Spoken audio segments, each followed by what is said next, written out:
बड़ी खबर आपको बता दें, हमास के एक सीनियर लीडर ने कहा है कि वो इजराइल के साथ संघर्ष विराम के लिए बातचीत करने को तैयार है। हमास को हम मिटा देंगे इस धरती से, और जो इसके बीच में आएगा, जो हमास की तरफ से लड़ेगा, वो भी जाएगा। ये दोस्तों, यहां तक बेंजामिन नेतन्याहू ने बोल दिया कि मिडिल ईस्ट का जो है ना, पूरा नक्शा हम इस बार बदल देंगे। न खाना, न पानी और ना ही बिजली। इसराइल की हिस्यानी फौज से इसी की तवक्को थी। हमास के हैरानकुन हमले ने हफ्ते के रोज इसराइली दिफाई निजाम की धज्जियां उड़ाई, तो यहूदी फोर्सेस ने गजा का मुकम्मल मुहासरा करके रिहायशी आबादी पर वहशियाना बमबारी शुरू कर दी।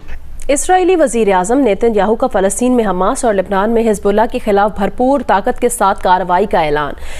फलस्तीन ये जानता है कि इसराइल के पास बहुत जबरदस्त टेक्नोलॉजी और स्ट्रॉन्गेस्ट टेक्नोलॉजी है, जिससे वो चुटकी में फलस्तीन को तबाह कर सकते हैं। प्लानिंग है कि फलस्तीन पे वो काबिज हो जाएंगे, या वैसे भी वो शुरू से कब्जा कर रहे हैं फलस्तीन पे। ठीक है। तो फलस्तीन थोड़ा सा रह गया, इसराइल इतना बड़ा हो गया। अच्छा। तो वो कब्जा करते करते अब उनका पूरा इरादा है कि वो पूरे फलस्तीन को अपने वो कब्जे में करें। अब हमास की चीखें निकल रही हैं, क्योंकि जो इंटेलिजेंस चीफ है उसका घर उड़ा दिया। अलग अलग लोगों में पिन पॉइंट एक्यूरेसी के साथ इजरायली डिफेंस फोर्सेस IDF अब इनके ऊपर हमला कर रहा है, और चीखें निकल रही हैं दुनिया भर से। तो आप देखें कि हमारा मुल्क जो है वो बहुत मुश्किलात का सामना कर रहा है। इस वक्त हम किसी सूरत हाल में नहीं है कि हम दूसरे मुल्कों को बद्दुआएं दें या उनके खिलाफ कोई स्टेटमेंट दें। इसराइल की मदद के लिए जंगी बहरी बेड़े को जो है इसराइल की तरफ जो है रवाना किया जा चुका है। अमरीकी एयरफोर्स के F-15, F-16, F-35 और A-10 जो तैयारे हैं एयरक्राफ्ट, वो भी इसराइल भेजे जा रहे हैं, और इसराइल को अमेरिकन सिक्योरिटी की जो है वो भी एड और सपोर्ट जो है वो आज से शुरू हो जाएगी। जय हिंद दोस्तों, जैसा कि आप सभी को पता ही है, इसराइल और फिलिस्तीनी आतंकवादी संगठन हमास के बीच में पिछले 5 दिनों से युद्ध चालू है, और इसराइल के अंदर हमास के आतंकवादियों ने घुसकर किस तरीके की दरिंदगी दिखाई थी वो पूरी दुनिया ने देखी थी। खास करके महिलाओं और उनकी डेड बॉडीज के साथ रेप तक किए उन लोगों ने, उससे पूरी मानवता शर्मसार हुई थी, और पूरी दुनिया का सर शर्म से झुक गया था इन लोगों की दरिंदगी देखकर। अब इसी बीच एक बड़ी खबर आ रही है, इसराइल ने मात्र 5 दिन के अंदर हमास को अपनी औकात दिखा दी, और हमास के एक सीनियर लीडर का बयान भी सामने आया, जिसमें वो इसराइल के सामने गिड़गिड़ाता हुआ बोल रहा है कि आप युद्ध को रोके और हम टेबल पर बैठकर शांति से बात करेंगे। लेकिन भाई इसराइल है वो मानने के लिए तैयार नहीं, और इसराइल का कहना है कि हमास का पूरा साम्राज्य जो है वो तबाह करके ही हम रोकने वाले हैं। हमने ये जंग शुरू नहीं की, लेकिन हम इसको खत्म करेंगे। हमने इसको स्टार्ट नहीं किया, लेकिन वी विल फिनिश इट। और ये विक्टिम कार्ड का इन्वेंशन ही पैलेस्टीन में हुआ है। पैलेस्टीनियन सबसे बड़ा विक्टिम कार्ड खेलते हैं। पैलेस्टीनियंस ने तो दोस्तों दुनिया को ये कन्विंस कर दिया है, पूरी दुनिया को कन्विंस कर दिया है कि हम बेचारे ठीक है, और ये बेचारे ऐसी हरकतें कर रहे हैं, ये बेचारे ऐसी हरकतें कर रहे हैं। और मैं ये कह रहा हूं कि लोग कह रहे हैं ना यहाँ पे सोशल मीडिया में कि नहीं पैलेस्टीनियन अथॉरिटी अलग है, हमास अलग है। बेवकूफ़ हैं ये लोग, इनको पता ही नहीं है। लोग कह रहे हैं नहीं साहब, पैलेस्टीनियन अथॉरिटी की लीडरशिप अलग है और हमास अलग है, हमास थोड़ा में, ये सब एक ही थाली के चट्टे बट्टे हैं। किसी पैलेस्टीनियन लीडर ने so called quote unquote liberal Palestinian leader ने कंडेम नहीं करा हमास को। सब यही चाहते हैं कि यहूदियों को खत्म कर दो और इजराइल को खत्म कर दो। इजराइल लड्डू नहीं है कि मुंह में डाला और निगल लिए। अब इजराइल ने मारना शुरू करा है। अब रोना मत बेटा, क्योंकि लड़ाई तुमने शुरू करी थी, शुरू तुमने कर दी। तुमने रज के हजारों मिसाइल मार दी, तुमने इनके घरों में घुस के इनकी बीवी बच्चे माँ बाप सबको गोली मार दी, युद्धबंदी बना के ले गए, बंदी बना के ले गए, है ना। अब इजराइल ने मारना शुरू करा है, और चीखें दोस्तों मार पड़ रही है गजा पे, मार पड़ रही है गजा पे, चीखें अलीगढ़ से निकल रही हैं। ये देखिए कैसा ऑर्केस्ट्रा बज रहा है पूरी दुनिया में, देखिए इसका संगीत सुनिए। ये बात उन्होंने ऐसी कही है कि जो रिकॉर्ड का हिस्सा बन गई है, और हमेशा ये कहा जाएगा कि इजराइल की तरफ से ये कहा गया था कि हमने शुरू नहीं की, लेकिन हम इसको ख़त्म करेंगे। ये कैसी चेतावनी उन्होंने दी है, कैसी धमकी उन्होंने दी। के साथ हमास का एक लीडर ये कह रहा है कि वो सीज फायर के लिए तैयार है, जंग बंदी के लिए तैयार है।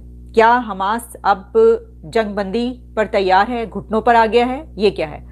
और इजराइल ने अपनी इस जंग का दायरा कार बढ़ाकर लबनान तक ले गए हैं। लबनान पर इजराइल की तरफ से स्ट्राइक्स की गई हैं। ये और इसी तरह की और खबरें कुछ आपके सामने रखते हैं।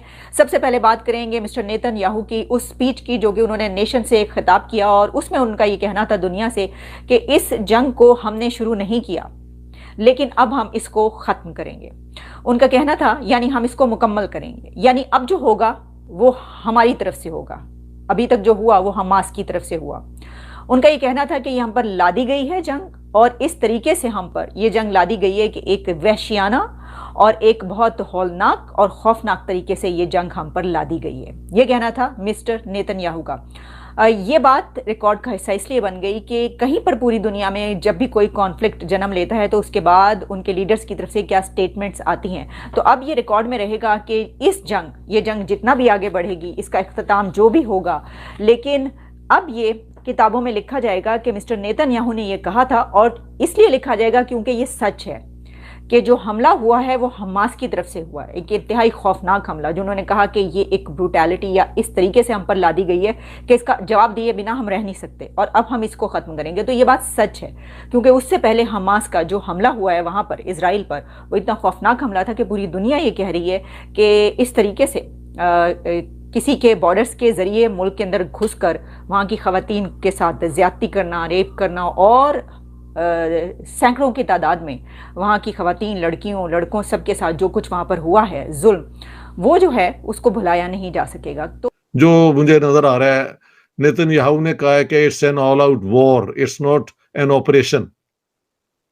क्या वो कामयाब हो जाएंगे या नहीं हो जाएंगे ये तो वक्त ही बताएगा, लेकिन इस दफ़ा इजराइल का जो है ना काउंटर ऑफेंसिव, वो बहुत, मुझे लगता है बहुत पावरफुल होगा, फोर्सफुल होगा, और इसकी सफरिंग सारी जो है वो फलस्तीनियों पे आएगी। बाद में फिर अरब वो जो काउंसिल है वो क्या करेगी, ज्यादा से ज्यादा पैसे देने पड़ेंगे ना रिकंस्ट्रक्ट करने के। महल दुनिया इससे तंग आ चुकी है। डॉक्टर साहब ये बताइएगा, जी सॉरी फरमाए। जी डॉक्टर साहब ये बताइएगा कि कई लोग कहते हैं कि मुसलमान इस तरह स्ट्रेटेजिक थिंकर्स नहीं है जिस तरह वेस्ट में है। हम आप देखते हैं यूरोप देखें, अमेरिकाज देखें, उस तरह लॉन्ग टर्म प्लान नहीं करते कि किस तरह एक लॉन्ग टर्म हिस्टोरिकल, जिसे कहते हैं ना, एक ऐसा डेकेड्स का प्लान या सेंचुरीज का प्लान। माजी में तो कहा जाता है कि मुसलमान बड़ा लंबा सोचते थे, आजकल इस तरह लंबा नहीं सोचते। आप इसको कैसे देखेंगे, और ये गलतियां जो हैं वो टेक्निकल लेवल पे की जा रही हैं, what do you make of that sir? मेरे ख्याल मैंने भी अपने कई प्रोग्राम में कहा है कि मुसलमानों का जो मुझे एक बहुत बड़ा प्रॉब्लम नजर आता है कि they are not strategic thinkers.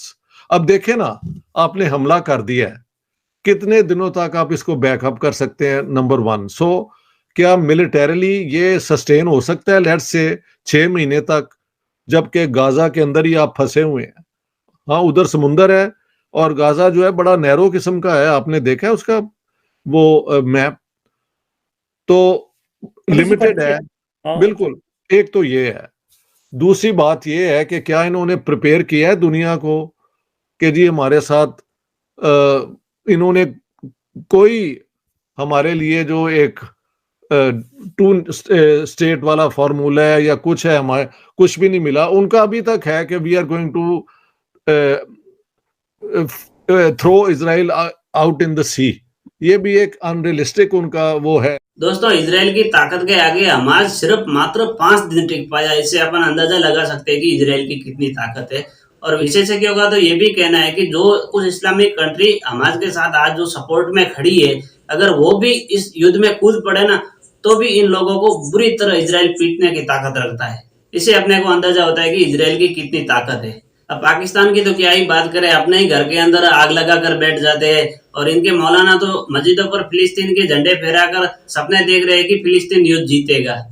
और पाकिस्तान के मौलानाओं ने तो अपनी आर्मी के खिलाफ फतवे जारी कर दिए कि अगर हमास इस तरह इजराइल पर अटैक कर सकता है तो आप जम्मू कश्मीर पर अटैक करके भारत से युद्ध क्यों नहीं कर रहे।